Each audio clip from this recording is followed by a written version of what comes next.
दोस्तों यहाँ पे आप सभी के साथ बात करने वाला हूं मन्नापुरम फाइनेंस के स्टॉक के बारे में। शेयर का प्राइस आज 4-4.5% ऊपर ट्रेड करता हुआ दिख रहा है। वैसे तो आज पूरा केमिकल और फर्टिलाइजर एग्रो केमिकल का दिन है, लेकिन मन्नापुरम फाइनेंस एक एनबीएफसी गोल्ड फाइनेंस है, एनबीएफसी तो नहीं है, गोल्ड फाइनेंस कंपनी आप कह सकते हो, लीडरशिप ले रही है। अब क्यों ले रही है, इसके पीछे एक रीजन, और वो रीजन मैंने आप सभी के साथ कल रात लास्ट वीडियो में शेयर भी किया था। इनकी सब्सिडरी कंपनी है दोस्तों आशीर्वाद माइक्रो फाइनेंस, और आरबीआई ने ना आशीर्वाद माइक्रो फाइनेंस के लोन्स पे इमीडिएट इफेक्ट के साथ रोक लगा दी थी। कुछ गलत तरीके से काम चल रहा था या रूल्स के उल्लंघन हो रहे थे या फिर उस समय मार्केट ठीक नहीं दिख रहा था, जिसकी वजह से रोक लगाई थी। और उस समय शेयर का प्राइस 7 से 8% टूटा था मन्नापुरम फाइनेंस का, क्योंकि इनकी सब्सिडरी है। प्लस आशीर्वाद आईपीओ लास्ट ईयर सितंबर में ऑलमोस्ट मार्केट में आने की तैयारी में था। 1500 करोड़ का आईपीओ था दोस्तों ये, और वो आईपीओ भी रोका गया बिकॉज ऑफ आरबीआई रिस्ट्रिक्शंस। तो मन्नापुरम फाइनेंस ने उस पर काफी नेगेटिव रिएक्ट किया था, लेकिन कल देर रात खबर आती है कि आरबीआई ने सारी रिस्ट्रिक्शंस हटा दी हैं। तो ऑब्वियस है, जिस खबर से आप गिरे थे उस खबर के बाद आप बढ़ने भी चाहिए। और आशीर्वाद माइक्रो फाइनेंस एक इंपॉर्टेंट रोल प्ले करती है मन्नापुरम फाइनेंस के फाइनेंशियल्स में। कितना बड़ा रोल प्ले करती है वो मैं आपको वीडियो में बताऊंगा। और इसी के चलते हमने आपसे कहा था कि कल मन्नापुरम फाइनेंस 3 से 5% ऊपर रहना चाहिए, गैप अप आ सकता है, और एग्जैक्टली 4% ऊपर ट्रेड कर रहा है। वो तो मार्केट ऊपर से नीचे आ गया, अदरवाइज इस स्टॉक में पोटेंशियल था कि आज ये और कैचअप करता हुआ दिखे आपको। पॉसिबिलिटीज थी 190 प्लस ट्रेड करे, ठीक है। तो ये तो हो गई अपडेट। अब आता हूं दोस्तों मैं बड़ी खबर पे कि भैया क्या है पूरी कहानी आशीर्वाद माइक्रो फाइनेंस की, और कैसे वो मन्नापुरम फाइनेंस के फाइनेंशियल्स पे इंपैक्ट डालता है या फाइनेंशियल में इंपॉर्टेंट रोल प्ले करता है। लेकिन उससे पहले मैं दोस्तों थोड़ा मार्केट को लेकर कुछ इंपॉर्टेंट चीजें बताना चाहूंगा। निफ्टी 23,600 के नीचे बहुत तेज फिसला है और 23,550 पे आकर खड़ा हो गया है। 23,500 की आज की एक्सपायरी दोस्तों 3 करोड़ 38 लाख कॉन्ट्रैक्ट्स खड़े हैं खरीदने के लिए, मतलब मार्केट डेप्थ में बायर खड़े हैं, और जो सेलर्स हैं वो करीब 22 लाख हैं। दोस्तों मैं आपको एक ही चीज बोलूंगा, अगर 23,500 ब्रेक होता है आज और उसके नीचे गया तो वन साइडेड पॉसिबिलिटी है 100 पॉइंट और निफ्टी चला जाए 23,400 तक।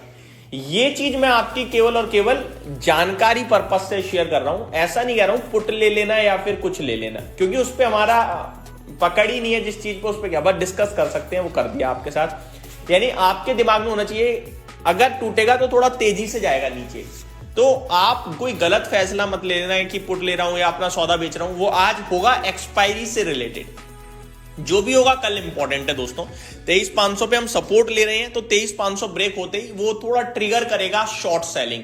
बस इतना मैं आपको बताना चाहूंगा। अब बढ़ते हैं वापस से अपनी खबर की तरफ। तो दोस्तों न्यूज काफी बड़ी है मन्नापुरम फाइनेंस के लिए, तो डिटेल समझते हैं। मन्नापुरम फाइनेंस का शेयर 4-4.5% ऊपर दिख रहा है। जेफरीज ने कुछ कहा है। Jefferies said that the removal of the ban was expected as reflected in the rebound seen in the share price of Manappuram to pre ban levels.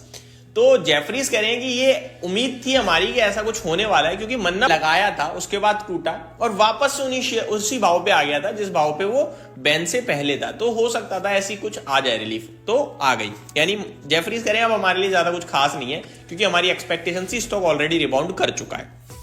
चलिए ठीक है, आगे देखते हैं। Shares of Manappuram finance, the gold loan financing company, will be focus on Thursday, January 9, after the company's unit Ashirwad Micro Finance was granted relief by the Reserve Bank of India on Wednesday, जो मैंने आपके साथ शुरू में share किया।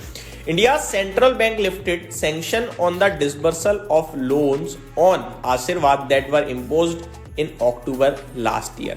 The restrictions were imposed after concerns over the pricing policy of the company. The restrictions are now lifted after submission were made to the RBI, committing adherence to regulatory guidelines। तो अक्टूबर में लगभग रोक लगाई गई थी और अभी हटा दी गई है, जो चीजें थी वो क्लियर कर दी हैं।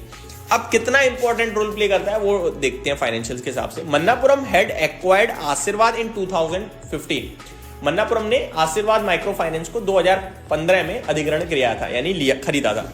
यूनिट जो है, मतलब आशीर्वाद फाइनेंस जो है वो 25% मन्नापुरम के टोटल एयूएम में कॉन्ट्रीब्यूट्स करती है। तो 1/4 हिस्सा हो गया, आप ये मान सकते हो, ठीक है। 25% एयूएम यानी एसेट्स अंडर मैनेजमेंट, तो बड़ी बात है। However, the stock of Manappuram Finance is currently in FNO ban, which means no new position can be created. तो वो छोड़ो, हम ट्रेडर नहीं है. आगे FNO बैन में दोस्तों कोई कॉल पुट में बाइंग नहीं हो सकती है फ्यूचर्स वगैरह में, ठीक है.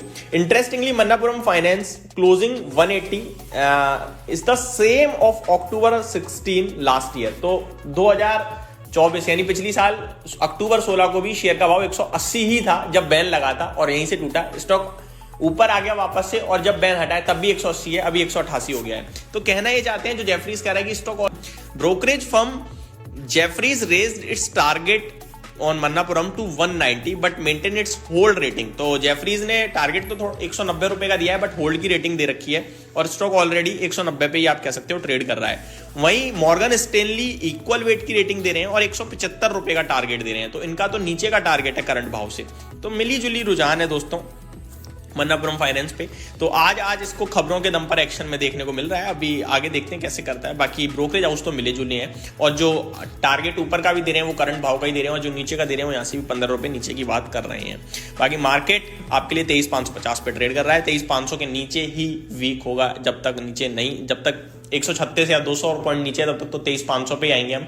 तो देखने वाली बात है क्या मार्केट 23,500 ब्रेक करेगा. लेट्स